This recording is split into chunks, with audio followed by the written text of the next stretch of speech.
Hola, ¿qué tal, gente? ¿Cómo están? Sean bienvenidos a otro episodio más de esto que es Somos Músicos. Y pues el día de hoy nos vestimos de gala, nos ponemos nuestra mejor ropa, ya saben, para el hueso, para el evento. Y pues el día de hoy tenemos de invitado a un personaje, una persona que nos ha hecho pues bailar, gozar, sentir felicidad, alegría. Él viene de Panteón Rococó, esta banda que pues creo que todos conocemos o hemos escuchado alguna canción. Y pues sin más palabras, con ustedes el maestro Paco Barajas. Hola, ¿qué tal? ¿Cómo estás? Buenas noches. Pues muy contento, gracias por la presentación. Y sí, ya también desempolvé mi traje color hueso porque ya hace varios años que no lo uso. Acá en Panteón no se usa, pero bueno, valía la pena la ocasión para ponérselo. Sí, bueno, recordemos que Panteón, o bueno, Panteón Rococó rompió ese esquema de que pues, vamos a vestirnos para el hueso, para el evento. Ustedes son más de que vamos a vestirnos para la ocasión, conforme a nos sintamos, y pues creo que eso es una de las cosas, además de su música, que lo representan a ustedes. Así es, bueno, eh, empezamos hace 26 años ya y empezamos justo con ese desenfado, ¿no? De solo preocuparnos un poco por la música y no tanto por las etiquetas y ese tipo de cosas y bueno, pues parece que ha sido algo con lo que ha vibrado bastante bien la gente porque tenemos ya pues todo ese tiempo haciéndolo y la verdad es que cada vez con más aceptación de la gente. Bueno, maestro, pero empecemos por el principio, dirían algunos cánones, y pues mucha gente en mi pueblo. ¿Cómo empieza su historia en la música? ¿Cómo es la historia de el maestro Paco Barajas en la música? Híjole, pues yo empecé como a los 16 años más o menos. Mi papá era alguien que si bien no era músico, un intérprete o un o un músico en sí, él era pues bastante melómano, ¿no? Entonces en la casa teníamos como que larguísimas tertulias o no sé cómo llamarlo, en el auto, en todas partes siempre era muy importante lo que se escuchaba y mi papá era súper apasionado de la música. Entonces, pues por ahí nació el amor, digamos, y después tuve la suerte de que en el lugar donde llegamos a vivir en 1985 ya, hace bastantes años, teníamos como vecinos a un par de músicos de Sinfónica Nacional y de algunos lugares más, de la del Poli, etcétera, etcétera. Eh, Rafael Estudiante y Rey David, no recuerdo cómo se apellidaba él, eh, eran cornistas franceses los dos. Y entonces pues empecé yo como a ir bastante con ellos a, a conciertos de música clásica y de ahí pues me empecé a enamorar como de la profesión, ¿no? Porque ya es otro rollo, ya empezar a ver de qué se trata en sí y empezar a ver cómo se hace ya este trabajo, ¿no?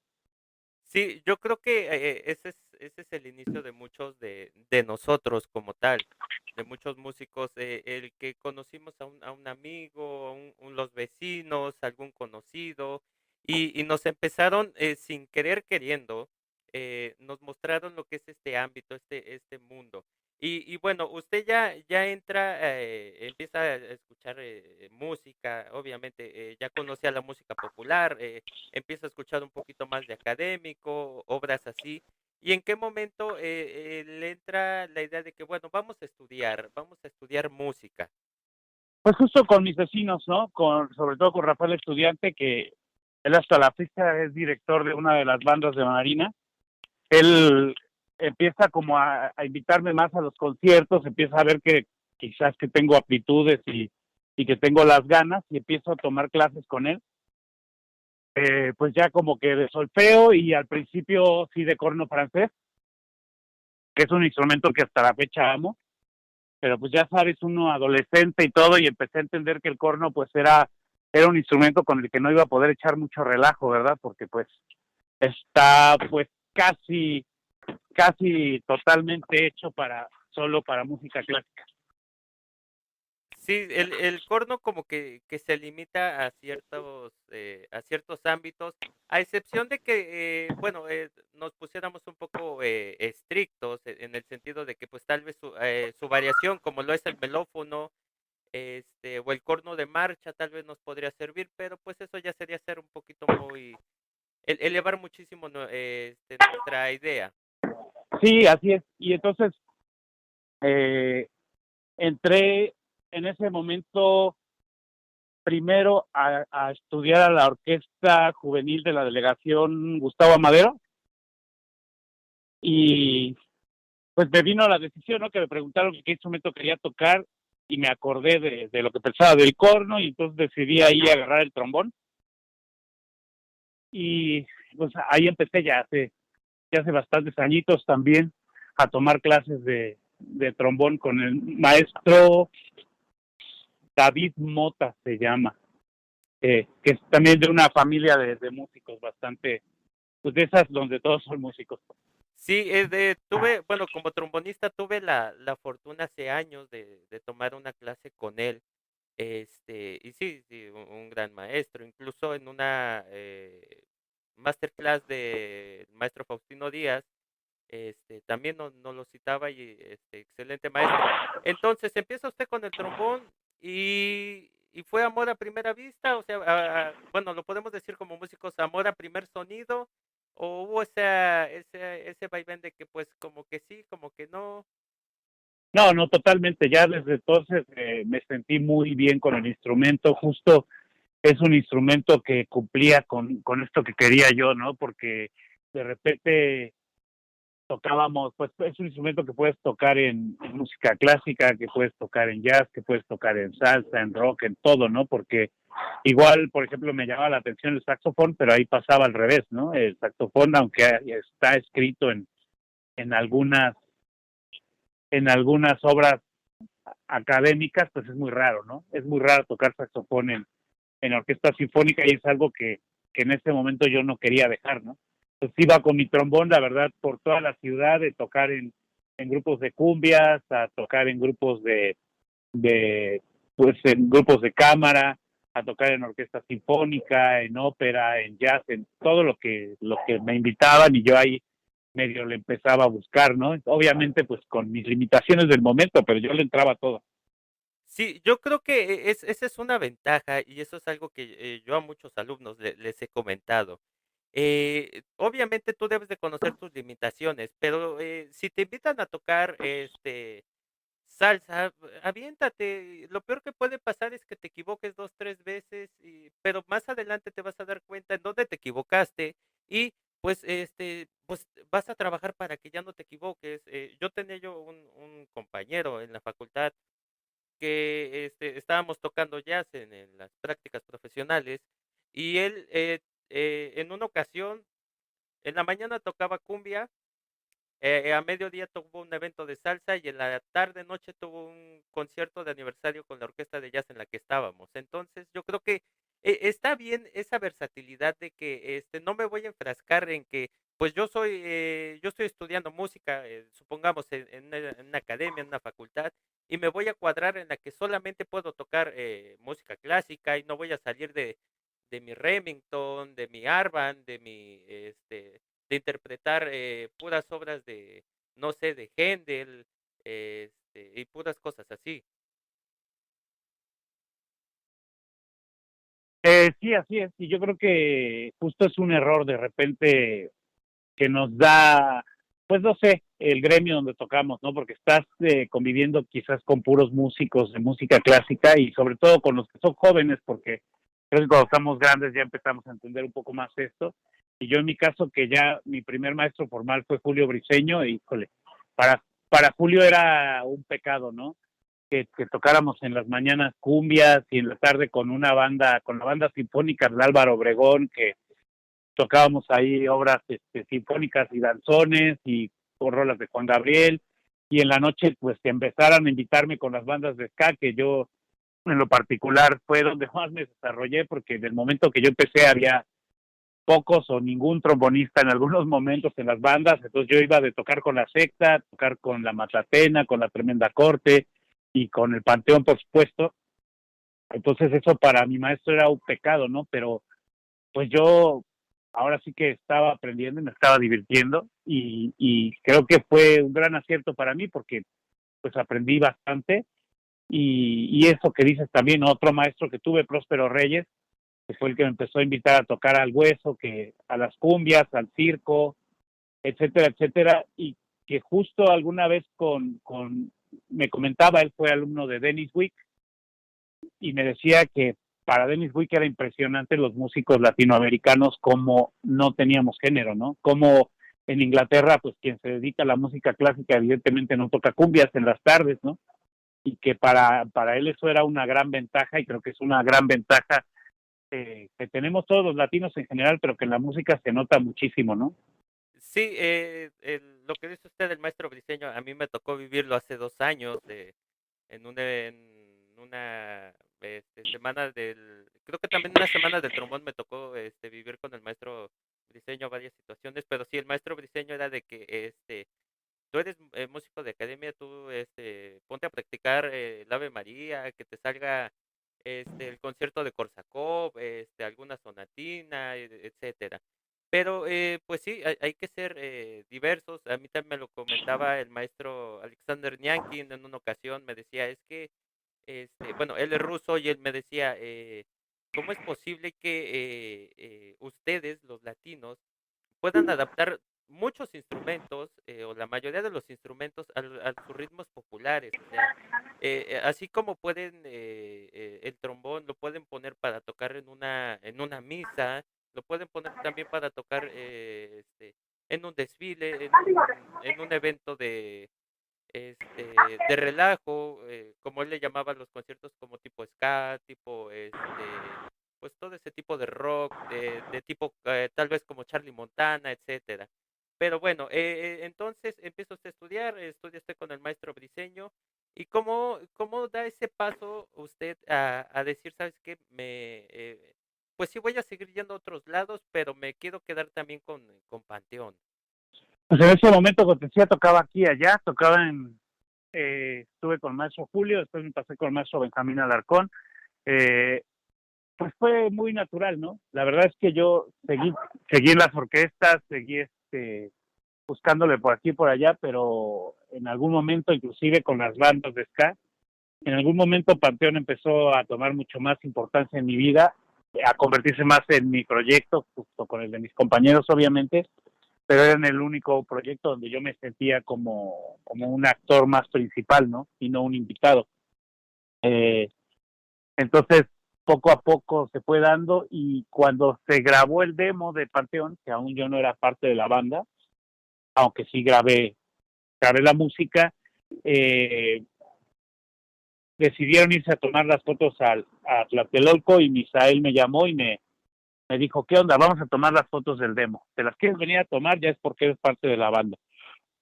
Y dije, bueno, va, ¿no? O sea, la verdad es que, como te digo, seguía tocando yo en varias bandas más, pero Panteón lo sentía más mi proyecto, y en ese momento decidí, que ya tiene pues bastantes añitos también, ¿no? No, bueno, no tiene tantos, maestro. Usted tendrá que 15, 16 años también.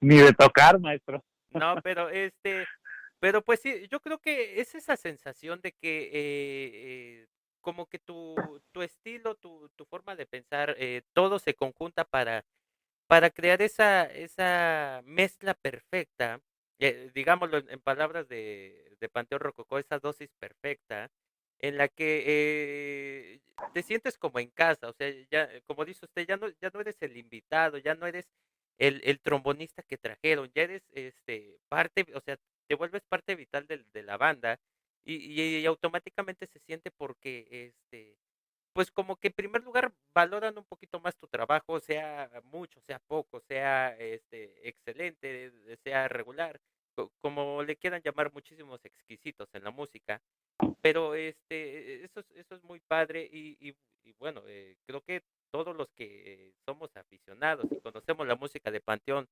estamos muy agradecidos de que usted haya aceptado porque ese trío que han formado ustedes en los metales de Panteón, ese es uno de los tríos más épicos de la música mexicana. Pues qué bonito, no sé si tanto así, pero pues la verdad es que lo hemos hecho con ese cariño y con esa pasión desde que empezamos y creo que eso ha logrado resonar muy bien en la gente y nos hemos identificado bastante bien con la gente. Bueno, ya que nos metimos en el tema de Panteón, una pregunta que tal vez muchísima gente se la ha hecho, pero se las han hecho en general, pero haciéndola en persona, o sea, personal. ¿Qué es lo que sintió usted la primera vez que se paró en un evento masivo con Panteón? O sea, no estamos hablando de ya cuando pasaron los 15, 16 años, no, en su primer evento masivo, ¿qué sintió usted? Híjole, la verdad es que ni siquiera podría recordar exactamente cuál fue, aunque podría mencionar un concierto que se hizo en un espacio que le llamaban Las Costureras, que era un terreno ahí en Tlalpan, donde cayó un edificio de costureras en 1985 y que empezaron a hacer ahí muchos eventos porque evidentemente ya bueno, no estaba el edificio y estaba solo el terreno y se empezaron a hacer eventos, conciertos y Nacho de la Alicia hizo un concierto pues un poco para más gente, me imagino que en ese momento para unas 2,000 o 3,000 personas y, y ese fue el primer concierto según yo grande que hice con Panteón, aunque ya con la secta Cora había tocado yo antes en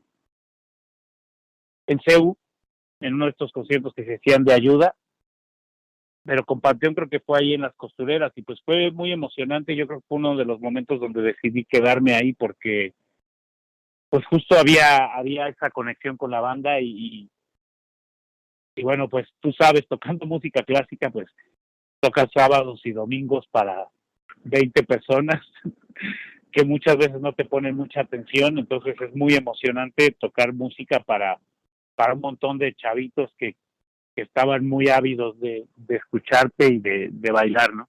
Sí, precisamente le preguntaba eso porque es ese contraste que nos encontramos muchas veces. Por ejemplo, una persona puede estar tocando, no sé, en una sinfónica, ¿no? O tal vez no en un coro de trombones, un cuarteto, un trío. O bueno, no hablando tanto de trombón, hablando de músicos, en un trío, en un dueto, pero muchas veces, como dice usted, tocas para 20, 30 personas, 50, 100 y en muchas ocasiones como que no te prestan la atención, como que, pues estuvo muy bonito. Oye, pero y si tú les preguntas, ¿y sabes qué tocó esta persona? No hablando de lo musical, más o menos. No, pues no, pues es que estuvo bien. A mí me ha tocado escuchar pláticas así de gente de que no, pues sí estuvo muy bonito, pero pues no te prestan atención. Y ya en un evento, en una banda, digamos así como Panteón, que pues son pocos músicos, están todos a la vista y más o menos cada uno tiene como diferido qué es lo que tocan, una parte, es como que más, pues es más fácil que la gente te preste atención y la gente muchas veces te valora más ese sentido de que no, pues el trombón se rifó, el saxofón, la trompeta, sabemos que en Panteón el saxofonista también le gusta ser el actor principal también. Muchas veces yo creo que sin demeritar a Chenka es de los que más empieza el relajo. Sí, bueno, es como dices, ese contraste y del que yo creo que muchos músicos se enamoran, ¿no? Inclusive ese primer concierto que te decía, fui en esa ocasión con mi mejor amigo que toca fagot y en ese momento estaba Panteón en una época donde, donde todo el mundo se subía a tocar, ¿no? Y entonces pues tocamos ahí algunos temas también con fagot y pues muy emocionado mi amigo, ¿no? Y también viendo qué podía tocar él donde pudiera entrar en una banda diferente, porque obviamente pues con el corno no se puede, con el fagot menos. Y pues sí, es esa sensación, ¿no? De un poco más de protagonismo, sin demeritar el trabajo que se hace con la música clásica y con todos los otros tipos de música, ¿no? Sí, es esa idea, ¿no? Y es impresionante. Pero bueno, ya entra usted, ya está usted en Panteón, ya forma usted parte, ya está usted dentro de esta organización, de esta marca. Y cómo es mantenerse dentro de esta banda? Porque mucha gente dice, es sencillo entrar, es sencillo llegar, pero lo difícil es mantenerse. Pues eso ha sido un trabajo de todos. Digamos que una de las cosas más importantes de Panteón es la voz.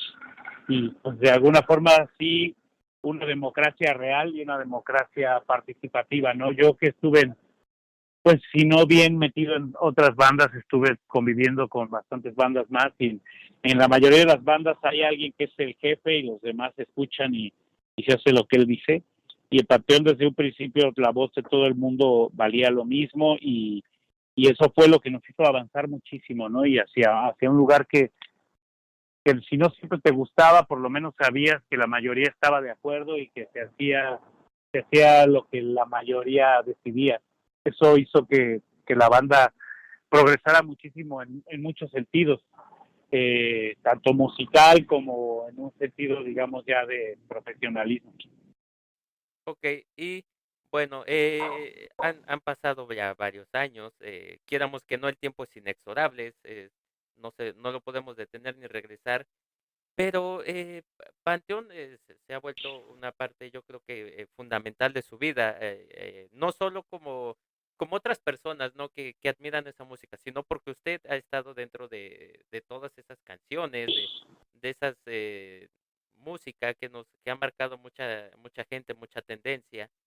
Y cómo es ese momento en el que están en el concierto de aniversario, es en el Palacio de los Deportes, si no me equivoco, o la Arena, no es en la Arena, Ciudad de México, donde tocan con muchísima gente alrededor, o sea, hasta el lugar estaba abarrotado, literalmente eran los 20 años de la banda. ¿Cómo se siente ese momento para usted? Pues es muy emocionante, es igual, ya es una, digamos, pues es recibir ya el reconocimiento de la gente y de nuestros compañeros músicos también, de todos los invitados que fueron. Entonces es un momento pues muy emocionante, pero es un tipo, digamos, una graduación también, ¿no? Sí, sí, lo podemos tomar como una graduación, pero pues básicamente yo creo que, no sé, cualquier persona ahí, lo primero que sentiría es, me están temblando las piernitas, no importa el músico que seas, es algo que a todos nos ha llegado a ocurrir. Pero maestro, antes de despedirnos, ya entrando en la recta final de este episodio, hay unas preguntas que siempre les hago a mis invitados. La primera, ¿usted tiene algún músico que usted admire, a pesar del maestro que usted ya es, usted tiene algún músico que admire? Muchísimos, o sea, yo creo que los músicos, si algo somos admiradores de muchos músicos más, y pues, no sé, o sea, la verdad es que hay una lista de músicos que admiro muchísimo. En este momento sigo mucho a Zoltan Kiss, que es uno de los trombonistas del Notting Brass, evidentemente a Christian Lindberg, a Nils Landgren, a músicos aquí dentro de México, a mi maestro Panchito Becerra, que tocó algunos años ahí con el Salón Victoria y que toca a veces con Joe Detien y toca con varias personas, que es muy joven y es uno de los músicos, yo creo que es poco conocido en México porque es una persona muy, muy tímida, pero yo creo que uno de los mejores trombonistas del país. No sé si llega al nivel de Faustino, pero yo creo que es alguien que puede competir en esas ligas.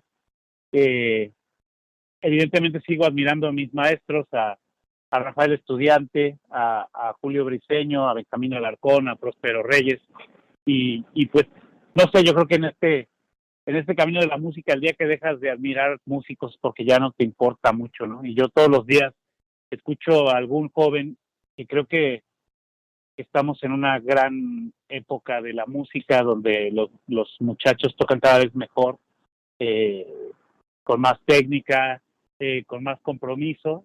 Entonces, creo que todos los días casi escucho a alguien que me impresiona, no solo en el trombón, evidentemente, sino en toda la música, y es algo que me llena muchísimo todavía, ¿no? Escuchar música, ahora sí que mi pareja, mis hijos, todo el mundo que está cerca de mí saben que es insoportable a veces estar escuchando cualquier música conmigo, sea reggaetón, sea ska, sea música clásica, porque no pongo atención, porque todo el tiempo es para mí como un trance escuchar música, y eso me lleva a seguir admirando muchísimos músicos de todos los géneros. Sí, yo siempre les pregunto esto a mis invitados porque en muchas ocasiones la gente, o incluso nosotros los mismos músicos, nos ponemos a envidiar, a criticar de más el trabajo de los compañeros. Yo siempre les he dicho, pues tú preocúpate por lo que tú hagas, y si uno de tus compañeros, uno de tus amigos pudo hacer esto, pues qué bueno, felicítalo, alégrate por él. A lo mejor tú no tienes la capacidad de llegar a hacer eso, pero tus capacidades son para llegar a hacer otras cosas, tal vez hasta más grandes, más importantes. Pero bueno, eso es muy chido, es escuchar, diversificarse también en la música, como lo decíamos al principio, no estancarse en el que no, yo, es como usted, yo estoy en Panteón Rococó, tocamos ska, me voy a quedar simplemente en ska y punto. Y bueno, la última pregunta, la obligada de todos los episodios. ¿Tiene usted algún consejo que le gustaría darle a la gente que nos esté escuchando? Pues como músico, pues justo lo que hablábamos hace un momento, lo que acabas de decir tú, ¿no? Y yo creo que eso se aplica a cualquier disciplina, a cualquier trabajo que hagas. Hay que disfrutar el camino, ¿no?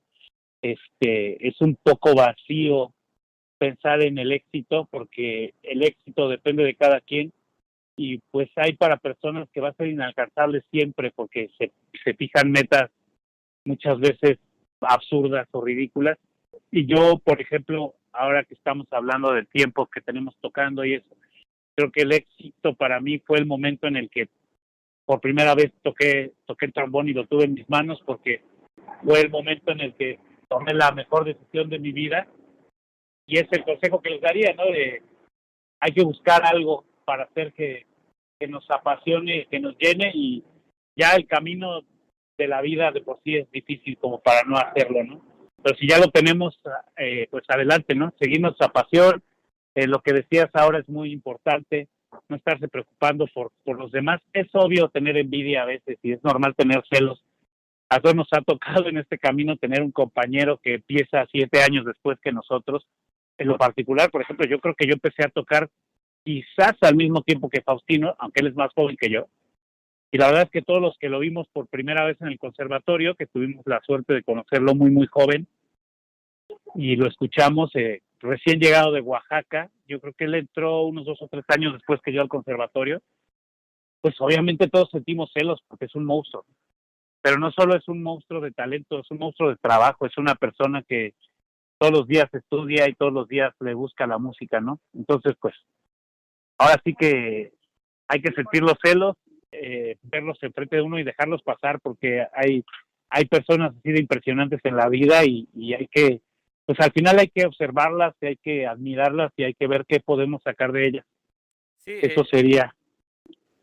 yo creo que agregando, sí, muchos de los amigos, de los maestros que yo tuve, compañeros, me han dicho esto de Faustino. Y también hay que agregar, es una excelente persona. Muchas veces nosotros nos dejamos guiar por eso solos, pero sí, como dice usted, hay que centrarnos en la idea de que, ok, pues si yo quiero tocar igual que él, pues voy a ponerme a trabajar, voy a dejarme de preocupar un poquito por él y vamos a preocuparnos por nosotros. Sí, Maestro, no. ajá, algo De, iba a sí, agregar. no, decía verlo, ahí observarlo y ver qué está, porque también está bien de repente saber que uno no va a llegar nunca a eso, y no está mal. O sea, podemos estudiar todo, escuchar sus clases, sus consejos, etcétera, etcétera. Y para mí no es un tema, ¿eh? Pensar que nunca voy a llegar a tocar como Faustino. Ahí está Faustino, ahí están todos estos maestros de lo que estamos hablando, y pues hay que ver qué les copiamos y qué están haciendo bien para tratar de acercarnos al menos un poco. Sí, aunque sea pisarles los talones, ¿no? Llegar a hacerles un poquito de sombra, dicen en mi pueblo, pero bueno, maestro, para mí ha sido un verdadero gusto, un placer que al fin pudiéramos organizarnos, porque luego pues los tiempos no nos son muy Favorables. muy favorables para nosotros y para todos. En fin, maestro, pues ha sido un gusto para mí, para todo mi equipo de producción, las tres personas que andamos por aquí. Y maestro, no me queda más que agradecerle, desearle muchísimo éxito. Sabemos que anda usted trabajando por ahí en algunos proyectillos y pues, no sé, algo que quiera agregar. No, pues un gran abrazo para todos y gracias por escuchar pues lo que tenemos que decir.